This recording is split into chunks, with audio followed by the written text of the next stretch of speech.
Functional medicine is really a way to broaden the lens. So when you see a GP, oftentimes they are going to focus on the symptoms, and usually there will be a treatment for that symptom, but sometimes they don't have the time or really the system in place to look at, well, why did those symptoms happen in the first place?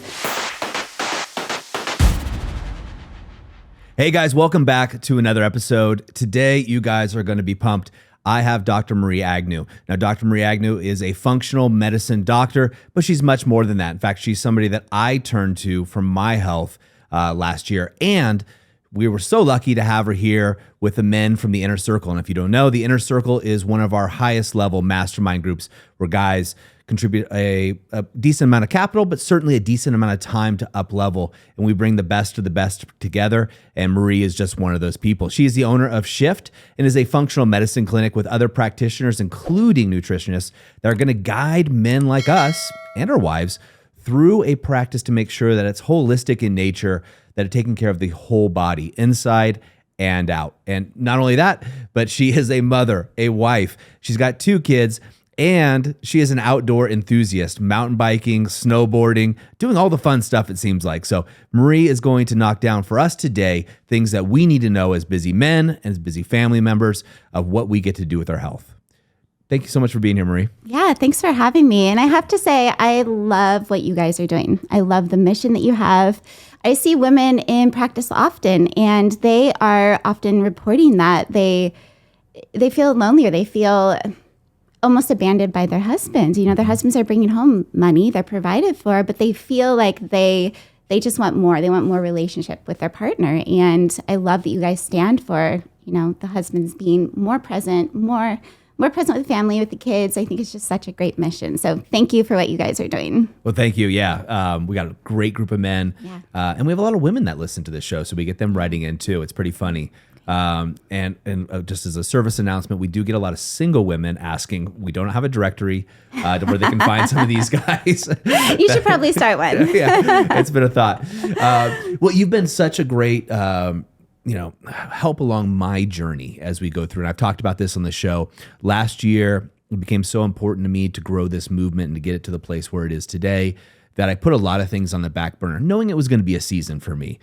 Going through, and you came in as somebody to walk me along that journey of getting things back. So I really appreciate what you've done for myself, for my family. My wife says hi to you and thanks as well. Hello. Yeah.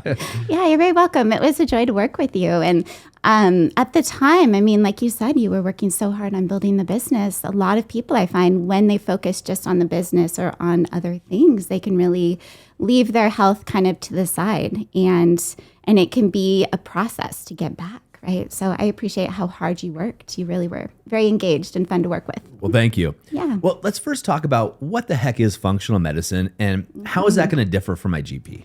Yeah, good question. So this comes up a lot.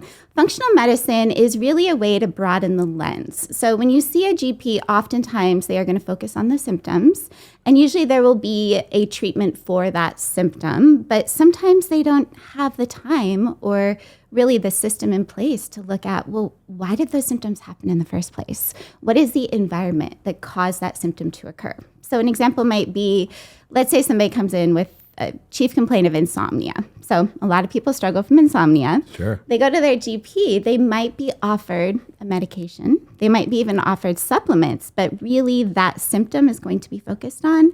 And there might not be a conversation about why did that insomnia start in the first place? You know, what is your workout? Like, how are you moving your body? What time are you moving your body? How much caffeine are you drinking? How late into the day are you drinking that caffeine?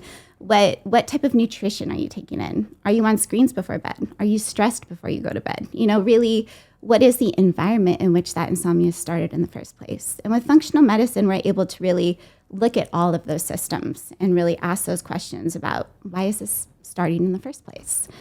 I love that. I love this approach so much. And some of the guys know my previous life. I was in the health and wellness field for almost 2 decades. And a lot of what I did was research during that time. And, you know, your holistic approach, and one of the reasons I approached you, is really important. So I'll talk to the guys. As you know, us guys don't tend to go see a professional. No. We have to have like an arm severed. And yeah, pretty much. we think we could super glue it back on. But I'll ask the guys often, like, hey, most of the men that watch this are businessmen and investors. And if you had $1 million racehorse, would you feed it fast food or would you feed it premium food? Would you allow that $1 million racehorse before going to a race to stay up all night, or would you make sure that its stall was comfy and warm? And the answer is obvious, right? Obviously, you're going to feed it the best food. You're going to make sure it's in a stress-free environment so it can perform. You're going to make sure it gets rest.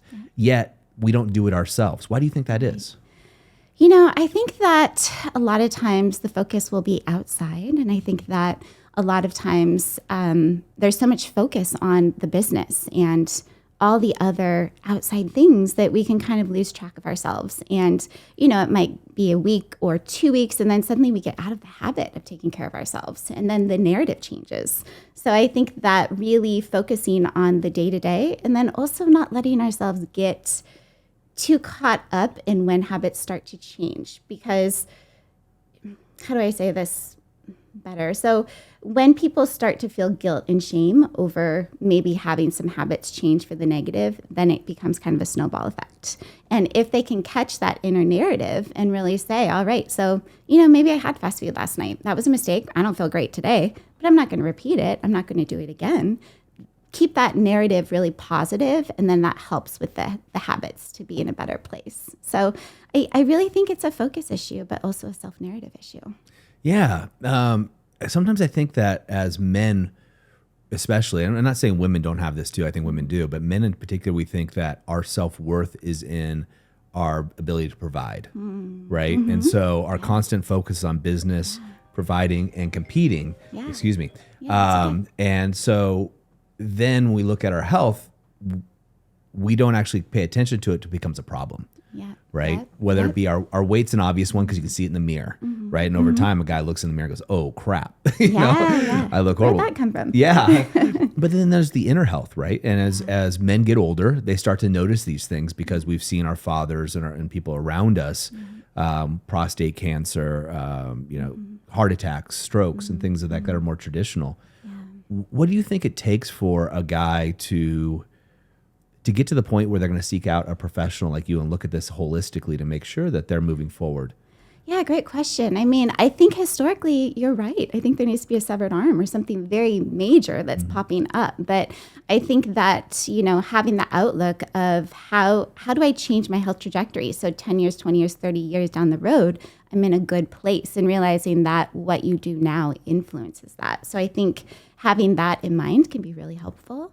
I think also framing it as when you take better care of yourself, obviously you feel better, you have more energy, and then you can better show up, for your kids, with your family, with your friends, your community, in your workplace. So knowing that it's not a small thing. It really does, influence all areas of your life. It does. And we'll get in, I want to get into the particulars. I just want to set the groundwork for some of the guys here.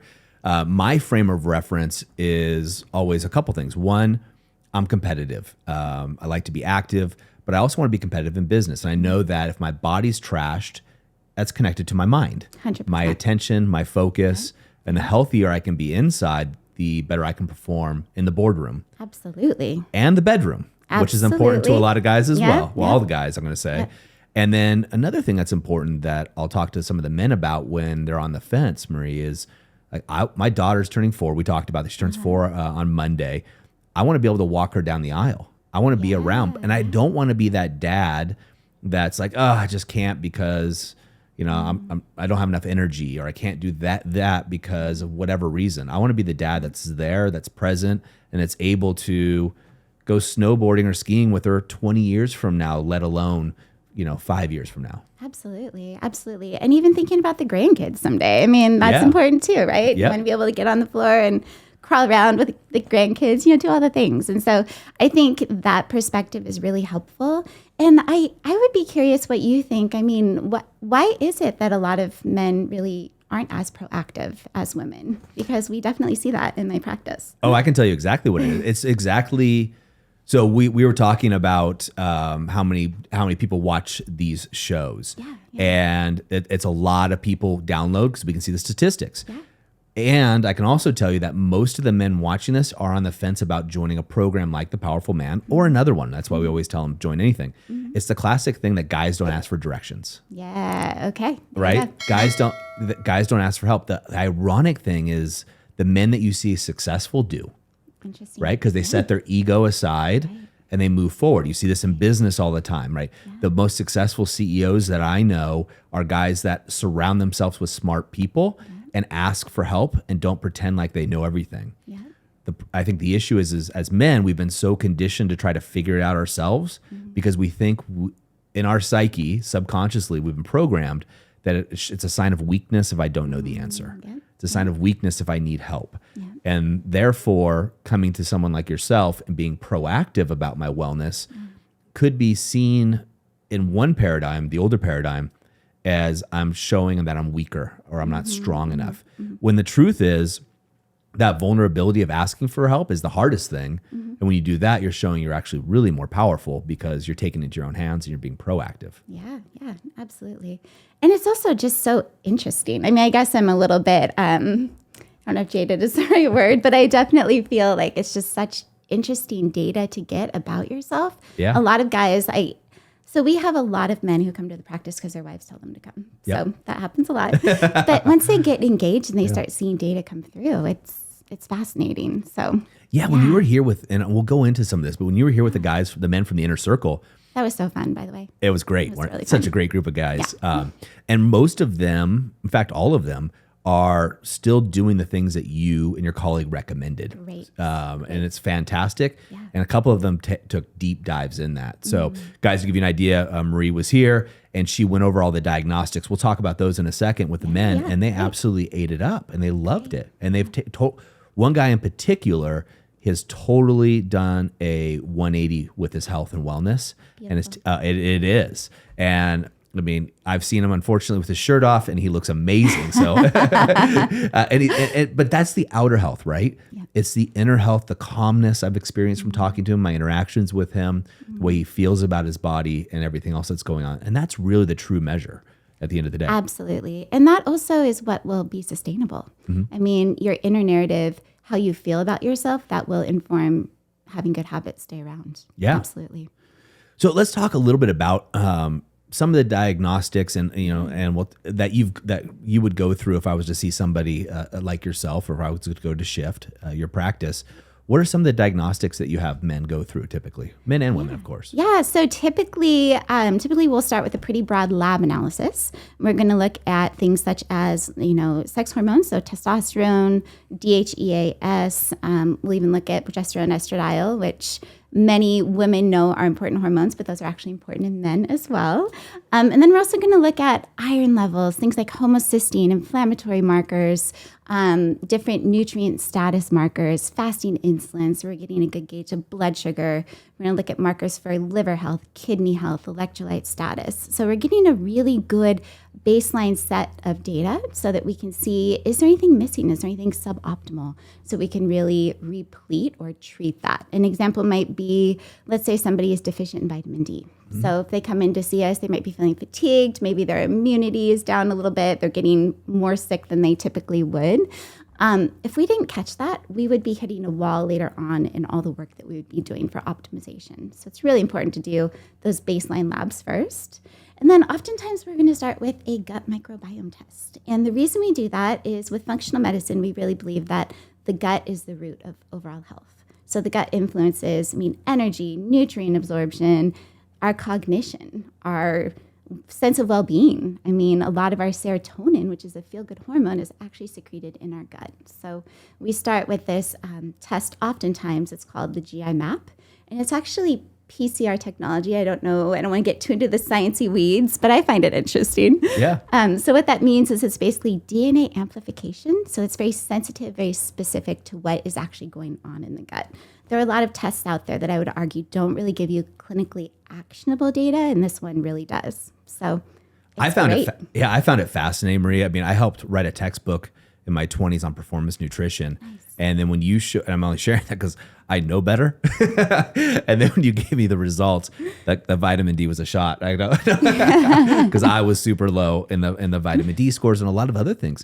But what I found was with the gut microbiome, there's so much research now about how that not only can affect our mood, but there's theories out there that are pretty well researched that the gut microbiome can control our actions, our thoughts, Absolutely. and the way that we actually maneuver, to the point where people are like, hey, are the actions and thoughts we're having really our own, or is it actually the microbiome inside of us that's actually doing this? Such a fascinating topic. There's more and more research coming out about that, and it's so interesting to me. I mean, when you think about the amount of bacteria and just overall bugs, really, I mean, viruses, fungi, there's a lot going on in our biome. Yeah. And our biome, not to get too into the weeds again, but it's everywhere, not just our gut, but in our nasal passageways, on our skin. It's everywhere. So it is crazy. And I remember one of the things is I just came back from Cuba with 40 some guys, and you did a test on me for parasites and everything. I was kind of hoping I had one for an excuse, but I actually get that a lot. I'd imagine so. You kind of want to blame something else other Absolutely. than my poor choices of eating nachos and drinking beer. I wanted it to be this other thing. That's the problem. Turns out it wasn't, unfortunately. But I found it fascinating because you're really getting a diagnostic. So as a businessman, I get a report every day, and certainly every week we go deep into the analytics of the business, the data. How are we doing from a marketing, whether it be acquisition, whatever is going on. And as a business owner, you should be diving deep into those. Absolutely. What you provided for me specifically was a deep dive into the holistic parts of me. And one of the things I thought was really interesting, that was all interesting, and I can't remember what it's called, so I'm going to ask you to do it. Yeah. But basically, it was my waking cortisol levels? I can't remember exactly what happened. Yep. Cortisol awakening response. Okay, cortisol waking Yes, response. And to give you guys an idea, you're basically like, hey, this is a problem. Like, if you don't take care of this pretty soon, this is going to be a different kind of problem that you're not going to come back from. Yeah. So, I love this topic. It was a wake-up call for me. It really, there's a lot of literature coming out about this. So the cortisol awakening response, CAR for short, is basically when we first wake up, we should have a really good, robust boost in our cortisol.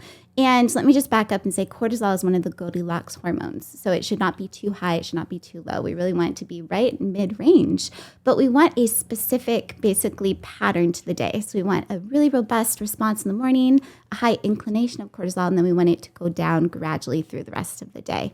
And this really sets the stage for good, strong circadian rhythm, so getting good sleep.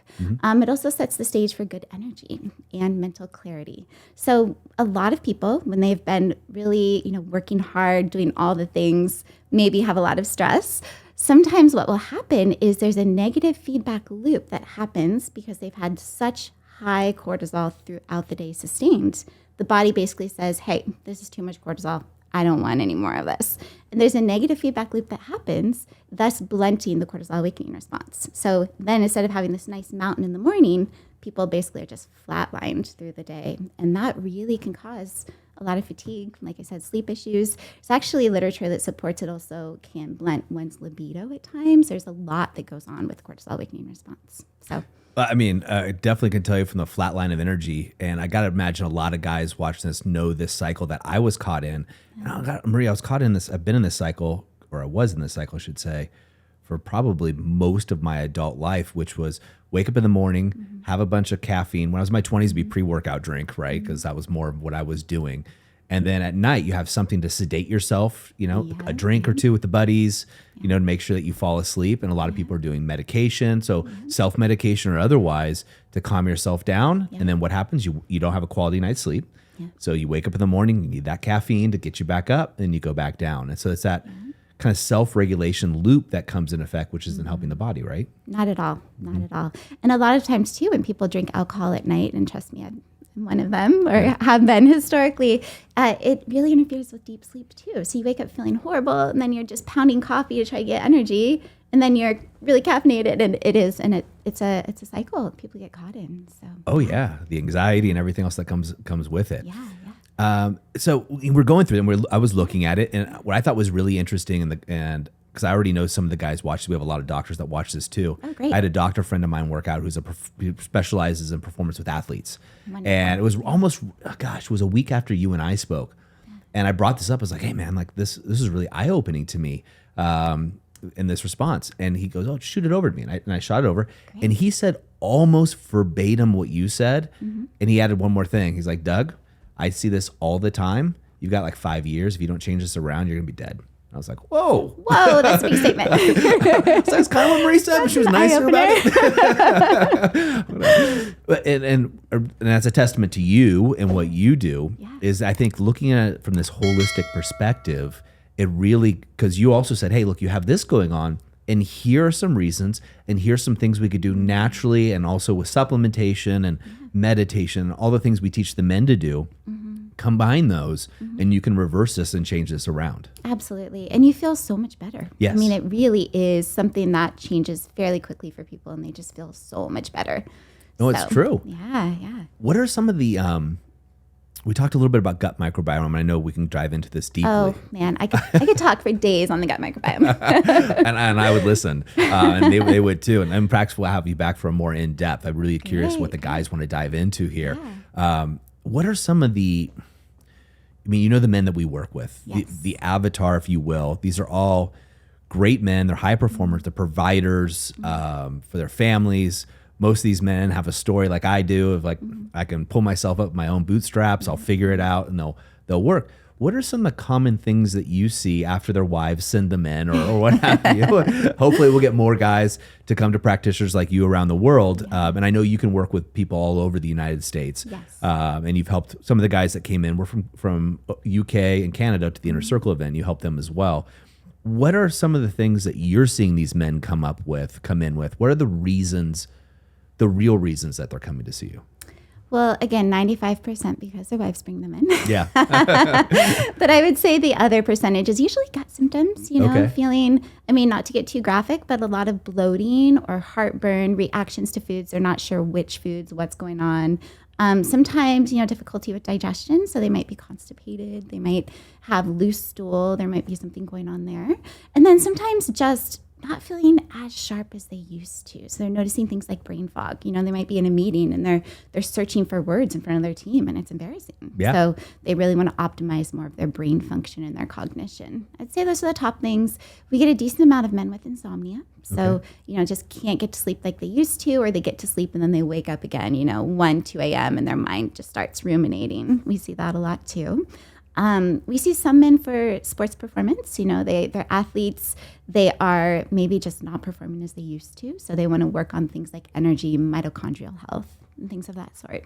And I had all those. So I was either the easiest person to work with or the hardest. I'm not sure which. You were pretty easy to work with. But just because you're so engaged, right? That makes all the difference when people really want to be engaged. Yeah. So, and I definitely do. And I have a lot of follow-up questions on me, but that's for a different time. Yeah. And so we see that coming in. So men coming in, I know a lot of these guys are like, oh, wow, the brain fog kicks in. And one of the things that you told me was through the test, you said, Doug, look, I'll back up. One of the things I really respect about you, and there's a lot of them, is you offer suggestions, not a mandatory, you need to do this thing. Absolutely. That's important. I mean, people need to be engaged, but also willing to do something. If I just sit here and give you a list and say, okay, do this, this, and this, and I don't check in if it's actually doable or something you want to bring into your life, that's not helpful. Yeah. Oh, and it was. I remember you telling me through my exam, and a lot of the guys will get this, there's a lot of naysayers about gluten sensitivity. Yep. My wife has been gluten intolerant since I've known her, and she'd had to find out the hard way, but if she has gluten, she's out for a couple of days, and I've seen it happen. Oh, I'm so sorry. Yeah, it really hits. She's not celiac, but it really hits her hard. Yeah. And I remember coming back to the house after talking to you, and I was like, yeah, Marie said I need to cut out gluten to see how it does. Mm-hmm. And she looked at me and goes, I told you so. I told you this years ago. it kind of was what it was. And she's like, every time you go out or drink beer or you eat too much gluten, you have stomach issues, right? And things like that, gastrointestinal issues. Mm-hmm. And I was like, do I? As a typical guy, I don't pay attention to those things. But I did know when I went through an elimination diet, I noticed when I started adding foods back in, I could tell a reaction. Yep, and I was like, oh, wow, this has become or has always been an issue that it wasn't aware of. Yeah. And I wonder how many of the men listening to this, myself included, we don't know what issues are within our body because we're so used to putting up with them. Yeah. To us, it just becomes the regular set point, and we don't realize there's a more optimal version of ourselves waiting to be discovered. Absolutely. And I would say that that's common across the board. We see that with women as well. Yeah. You know, they might have a low level of fatigue or brain fog that they actually didn't even realize that they had. They thought it was just who they were, or even they'll blame it on age. Yeah. And that's not the case. And so the elimination food plan, it's really a good way to systematically figure out what foods might be causing inflammation in your system. And so it really is the gold standard. You know, I always prefer that when people are willing to actually do that food plan to diagnostic testing, because the diagnostic testing actually isn't that accurate always. And so the elimination food plan is also a really good way to get that biofeedback in your body. It's really powerful to, let's use corn, for example. Cut out corn for 3 weeks. You might feel, oh, you know, I have less brain fog. I feel more energy. Re-add it into your diet. And then suddenly you're noticing, oh, wow, that actually the brain fog, the lack of energy, everything came back. And when people feel that in their body, as opposed to seeing it on like a lab printout, it's that much more powerful. So I definitely prefer to work in that way. Yeah, and it's smarter. I mean, it's the logical way. It's kind of like I want to lose weight. So do I take a weight loss drug, or do I actually tie my running shoes on and go for a walk, right? Oh, yes. The walk could be harder. And the problem, I think, what happens with our society, Marie, is there's billions of dollars of marketing to sell us the quick fix. Yep. So I would bet that most of the men watching this have tried a neurotropic of some sort, something to help their brain function, a pill or something. But they don't know that, hey, it could be a food that you're eating could give, you know, that neurotropic probably is BS, but maybe it's okay. Maybe it gives you a 1% Might help increase. a little bit, even if it's placebo. Yeah. You know. Yeah, it could give you a 1%, little bit. 2% bump. Yeah. But changing your diet from a diagnostic, changing some of your habits might give you a 10, 20% bump. Absolutely. It just or takes more. Yeah. I see some crazy things. Do you? Yeah. I had this patient one time who actually had a previous ankle injury, and she would actually get really bad arthritis in her ankle. And she cut gluten out of her diet. And I also want to give the disclaimer, I don't believe everybody should be gluten-free. It's just one I see often. And she actually, the arthritis completely cleared up. And then when she had gluten again, her ankle started to swell and feel painful again. Just crazy stuff that you would not expect. I believe it wholeheartedly. And I read so many articles myself, being interested in nutrition and other performance enhancing. You see people that cut out grain in particular seems to be a big one for a lot of people. Definitely. I still eat gluten, but I can tell a difference when I eat a lot of gluten versus some here and there. It's just a big difference with my body and how it reacts. Yeah. My joints get I feel older. Yeah. Right? Yeah. I just feel older, almost arthritic, if you will, because I'm still doing CrossFit. So I'm getting in there. When I don't, and I actually clean up my diet, I focus on my sleep, I perform. I already told everybody I'm competitive, and so I want to be competitive when I do something. So I just feel better about myself. Which transfers over to work. It transfers over to my wife, my kids, my wife, etc. Yeah. And you know, I should really back up and say that oftentimes the food sensitivity discoveries that come out of this, it's not usually a life sentence. So, I mean, in your case, you know, you did a lot of gut healing work. I hope it's okay to say that. Yeah. So, you know, after that, you can become more tolerant to things that you used to react to previously. And there is something called leaky gut or increased intestinal permeability. And that really is the explanation for this phenomenon. Is it okay if I talk about that for a little while? Yeah, these are grown adults. I mean, well, it's also like nerd speak, because I don't want to go too into the nerd language. No, go for it. Okay. So on the gut lining, we should have really tight junctions. And basically, smaller food molecules should basically go through those junctions into our bloodstream when we digest food. With increased intestinal permeability or leaky gut, what happens is those food junctions are much more wide. So bigger food complexes actually seep through that gut lining into the bloodstream, and then the immune system sees these bigger complexes and realizes, well, that shouldn't be there. And so it attacks. And so that causes more of an immune response, increasing inflammation. So somebody with leaky gut oftentimes will feel like they're reacting to everything they eat. And so the treatment there should not long-term be, well, just don't eat those foods, because pretty soon they're eating, you know, 3 foods that they don't react to. Yeah. So what we want to do is actually heal the gut, heal the intestinal permeability, and then increase their diet. I think that's what happened to me. And as I reflect, I'm listening to you talk about this. I put pieces of this together. So I lived in Santa Barbara for 20 years, California. I love Santa Barbara. Yeah, it's a great place. Such a beautiful spot. And so if you go meet for someone, so if you and I were to go meet in Santa Barbara, we go get a glass of wine, right? That's just what you do, coffee, wine. And then I moved to Central Oregon where I live now. Let's go meet for a beer. I gained 20 pounds like almost overnight. Literally. Those IPAs, they'll do it. They're amazing. Like you go get a haircut here, they give you a beer. I was shopping for a pair of jeans, they gave me a beer. I was like, this place is awesome. Like, this is great. But I think I really reacted. I became very gassy. My wife. That's what my wife was saying about the gluten. Like I can tell. So all of these things happened, and since working with you and going through the protocols that you recommended for me and do the elimination diet, now if I go out and have a beer, no problem. If I have 4 beers, the problems start to come back a little bit. But I noticed that difference, and my body really responds differently depending on what I'm doing. And I'm just talking about wine versus beer, but you can put that through any other types of foods that you would eat. Yeah, absolutely. Absolutely. Do you mind if I talk a little bit more in detail about what you had going on? Is that No, okay? I don't mind at all. Okay, you sure? I don't mind. Okay, These guys okay. might not want to hear, but I'm good. I won't go into too much detail, but for you specifically, and we see this a lot, you had some bacterial overgrowth. And so with bacterial overgrowth, that bacteria is going to really react to things like gluten and things like beer. And so in basically seeing that level on that GI map, the test I was talking about, we were able to use some herbs and some specific things to decrease that bacterial overgrowth, therefore making it so that your gut could respond or not respond, I should say, tolerate more foods. Yeah. So, yeah. And it made complete sense, right? I mean, essentially you're taking, and I'm going to dumb this down, so correct me when I get it wrong, because I will. but essentially you have a bacteria overgrowth. So you have an organism in your body that's being dominant that shouldn't be.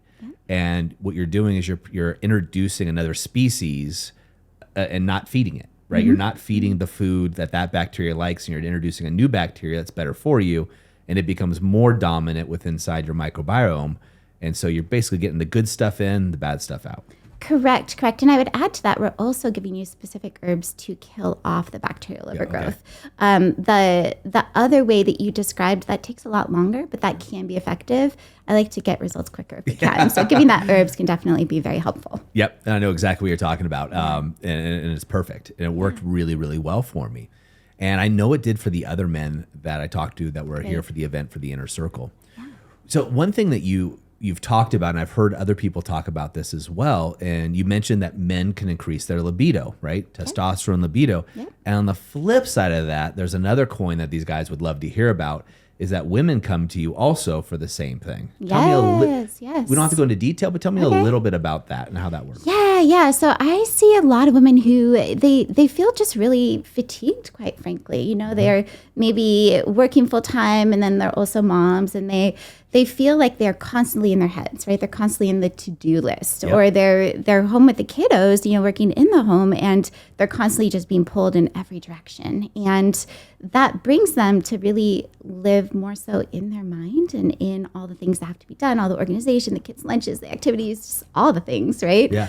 And with that, they don't necessarily live in their bodies. And so they're not in a more embodied state. And there is some terminology out there where this is referred to as, more of a masculine mindset when you're kind of in that, to-do list execution mode versus a more kind of feminine embodied state where you're actually living more in your body. And I like to work with women, first of all, and, discovering a lot of the root causes of, well, how do we boost your energy? How do we get you feeling better? How do we build your self-confidence? But also, how do we give you specific practices to get out of your head and more into your body? And that can really help with things like libido. Yeah, and progesterone and things of that nature. Oh, that's massive. Yeah. Well, I think what happens for a lot of people, so I'm talking to one of the guys I work with one-on-one. Yeah. And one of the questions I asked him was, has your wife had her hormones checked? Mm-hmm. Because he's describing this, I call it mother-whelmed. It's like overwhelmed as a mother, and going through it. It's not a coin I termed, it's something I've heard. Yeah. But, and she's always tired. She always seems to have brain fog, the way he's describing it. And he's frustrated because when they have sex, it's good. Mm-hmm. However, it seems like her libido isn't there. And she'll even say this to him, like, I want to have sex with you. However, it's just, I don't feel up for it right now, or what have you. And so it's a guy, he's taking it personally, of course. Yeah, like, what am I doing wrong? Yeah. And I was trying to inform, like, it might not be anything you're doing, probably not. She's going through something. Yeah. And these women feel so guilty. You know what they describe to me in practice? They feel like they are not showing up for their husbands that they love in a way that they really want to, and they feel so bad about it, and they want to change, and they don't have direction. They don't know how to. And I think a big reason for that is, yes, check your hormones, but also how is she moving her body? Does she have space to actually be with herself, or is she constantly with the kids and shopping and doing the to-do list stuff? Also, how is her gut health? Yep. How is her sleep? How is her cortisol awakening response and just overall stress hormones? I mean, there are multiple things that need to be looked at. It's oftentimes multifactorial. And I think a lot of these women too, they beat themselves up because they think it's just their fault, and they don't know that there's all these other factors that are playing a role. So really going through and addressing all of these things together is a good path forward for these women. Oh, I love it. And I mean, guys, if when you're watching this whether you're watching this on YouTube or listening to us in the car, we're talking about the person that you love the most, right? And this is somebody you want to go see, somebody like Marie. It doesn't have to be Marie, but somebody like that can look at the holistic aspect of what's going on. Because I think just like men, women, I would assume, feel like, oh, this is just part of the aging process. This is just something that's happened. Because it doesn't happen overnight, right? It happens gradually. And that problem with that, like weight gain or anything else, is when it happens gradually, you don't see it till you just don't notice it. It's just part of who you become over time. Absolutely. And the self-narrative follows. And I know you and I were talking a little bit about this, but I really, the more I work in this way with people, the more I'm convinced the self-narrative is everything. I mean, how our self-concept, how we see ourselves, is how we treat ourselves. And a lot of times, especially for these women, they have so much guilt and shame that their self-narrative is so negative. So really working to flip that, along with getting them feeling better about themselves, is really key. Yeah, I'm not gonna get this study. I'm just gonna dovetail on that to double down what you're saying, so the guys get it. They did a study, and it was a double-blind placebo, and they gave, and I'm gonna get the study wrong, guys, so don't quote me on it, but you'll get the gist of it. And they gave both groups chocolate, and they told one group that the chocolate would heal them and make them better, and have more energy, and it was basically a health chocolate. The other group, they told it was classic chocolate. And they actually had different blood responses, blood glucose levels, and everything. So cool. The group that was told that it's a healthy chocolate, their health biomarkers all went up. The group that was told it was like more of a dessert chocolate, their health biomarkers all went down, right? And it was just simply the idea of what it could do for you, and just like the self-talk you're talking about. Yeah, it really is powerful. And I mean, I'm happy there's so much more medical literature coming out on this. Yes. I mean, Joe Dispenza, I don't know if you've heard of. Oh, yeah. I mean, there's just so much great stuff really showing the power of our self-narrative and how we see the world. Yeah, absolutely. Yeah. For a guy watching this right now who's got a wife who's fatigued, not feeling herself, isn't the woman that he married, like, and we're all different, and to think that your wife or your husband's going to stay the same person is ridiculous. We talk to guys about this all the time.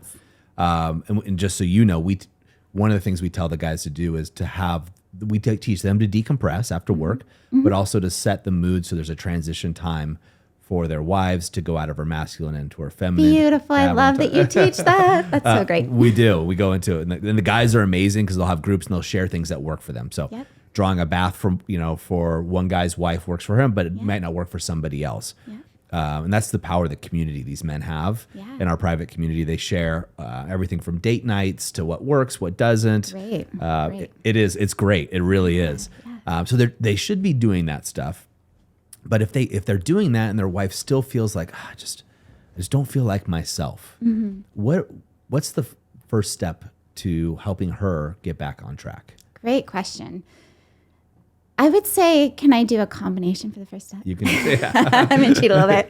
I would say a combination of making sure that she has time blocked out in her schedule to basically do whatever fills her up. So we ask this a lot, specifically of women in the practice. What are you doing in the day-to-day that actually ignites you or makes you feel great?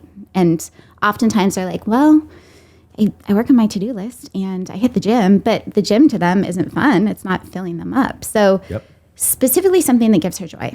Or if she wants to just sit and stare at the wall, she has the freedom to do so. Because a lot of these women, they feel like they have to be on all the time. They're at their job or they're home with the kids and they're just constantly doing something. The kids go down and then they have all the laundry. It's a lot. Mm-hmm. So they need freedom to basically, I don't want to say rediscover themselves. That sounds a little cheesy, but in a way, like, all right, who am I? What is my new, I'm now wife and mom. Like, I need some time to figure this out.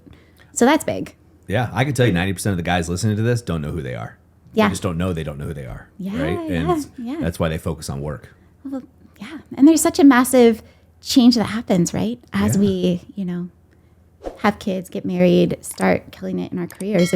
There's just so much there that draws our attention. Yep. It takes time to really check in with ourselves and know who we are. And permission to check in with yourself, right? And then if you're checking in, what is that? And, what's the dark corners? And is that worth it? Yes. Yeah. And is it productive? Right? That's the big thing too. Well, especially when you're getting your accolades and your everything else in business, you just double down on that. Yeah, 100%. So to go back to your original question, so space, but also I do think some labs would be really good. A lot of these women do have cortisol issues. They might have something called estrogen dominance where their progesterone is low, estrogen is high. That causes a lot of these symptoms. Looking at things like biomarkers like vitamin D, it all plays a role. So it all should be looked at. Awesome. Yeah. And even then, I think when you're saying that, because my wife's going, and she wouldn't mind me sharing this, she's going through that right now. And one of the things we talk about is like, get the diagnostics. So at least it's not that, or it could be something, but now you're eliminating factors so you can move towards the solution. Yeah. And I think too, sometimes it's helpful for women to know there's more at play here. It's not all in their head. Because a lot of people, men and women combined, sometimes they go to a practitioner and they're told, well, your labs are normal. There you go. And they're like, wait, but I don't feel normal. So it's nice to also have some direction and to see some of these more advanced biomarkers that can point out things that might be less than optimal. Okay, that's great. So, one more question regarding the wives, and this question comes up a lot for the men, is the idea of their wives being pre-menopausal or menopausal. Yeah. And so this it's come up in our community a lot lately where the guys are like, I think my wife might be menopausal. What the heck do I do? Right? Well, that's a big question. How much time do you have? I mean, we could do a whole other episode, and I'm open to that. Do that. But first of all, how would a man know if his wife is menopausal? Yeah. Second question on top of that is, and I know this is a huge topic, and I've done a ton of research on it myself to help these guys, and I talked to my wife about it because she coaches women, is what are some of the things a guy can do that are positively help their wife navigate this? Yeah, great questions. So some of the top ways to know, so let me just define kind of what those terms are. So premenopausal is going to be before any of those hormonal fluctuations really start. So going through menopause. Menopause, the definition means that a woman has not menstruated for a full year. So postmenopausal, you are going to basically have not menstruated for that full year. And the average age is around 50, 51 for that. And then there's perimenopausal. So perimenopausal is going to be a lot of hormonal fluctuations that are happening. And that is really as a woman transitions from kind of these childbearing years into getting closer to menopause, but she's still having her cycle. Sometimes her cycle is irregular. She's having a lot more hormonal fluctuations. And I would say, by and large, this is kind of earlier 40s up until kind of earlier 50s is when these changes will start. Sometimes as early as later 30s for some women. And really, a lot of times there can be things like more breast tenderness they might complain of, more irregular cycles, as I said, because those hormones are fluctuating so significantly. Women might feel like they're gaining weight in their midsection that doesn't make sense. Like sometimes, they're doing all the things they've always done to stay in shape and their body's just changing and they don't know why. And then a lot of times too, sleeplessness. So feeling more anxiety, not sleeping well, especially the week before menstruation. So kind of that pre-cycle time. Usually the time when most men are like, ooh, you're about to have your period, aren't you? So those are just some of the definitions there. I would say ways men can support these women are really, just saying, hey, I know, I understand you're going through this and I love you. Like it's fine if you gain a little weight or what have you. Just maybe not necessarily just saying that, but showing her, right? That you still very much love her. Because I think a lot of times too, these women, their self-esteem kind of plummets during this time because they feel like they have all these crazy emotions. They feel like they don't have control over their emotions. They're not sleeping. They feel kind of crazy. Yeah. And so having their man say, hey, I love you, that's huge. Oh, it is, absolutely.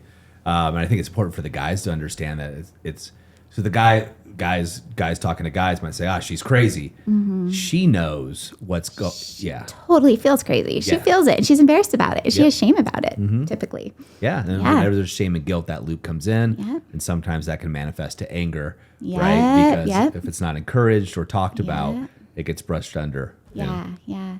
And also these men just saying, how can I help? Like, I understand this is hard. Like, what can I do? You didn't sleep last night. Maybe help pack the kids' lunches that morning. Just do a little bit of extra stuff.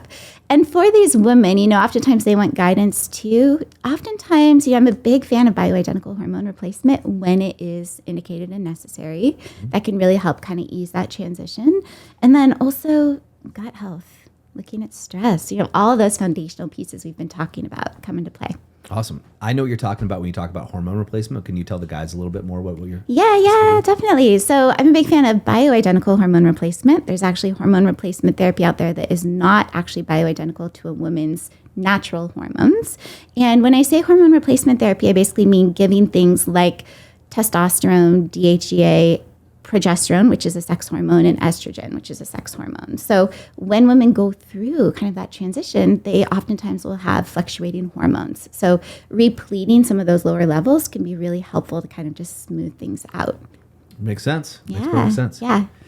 So first of all, thank you so much again for all you're so welcome. that you've done for us. Thanks for being here. Happy to. This has been fun. For men that want to find more information about you, your practice, and what you guys do, where can they go? Yeah, so our website, shiftfunctionalmed.com, is a great place to go. And then also Instagram, so shift.functional.med.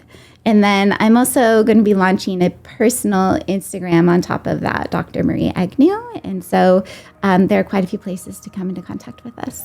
I love it. Yeah. Gentlemen, as we always say in the moment of insight, take massive action. And this is your time to really take action on your health. Be proactive. I mean, all of us have stuff going on, guys, don't we? And so not only be reactive to those things and take care of them now, because you don't know when later is going to happen, but be proactive. And if you don't work with Marie, that's fine. She will say the same thing. Absolutely. Get some help and move out there. Get your diagnostics, understand what's going on. You do it in your business, do it in your health too, right? You want to be around for a long time. You, like me, we want to walk our daughters down the aisle. We want to be there for our sons. We want to be there for our families. And it starts with you taking care of your health. Until next time, we'll see you on The Powerful Man Show.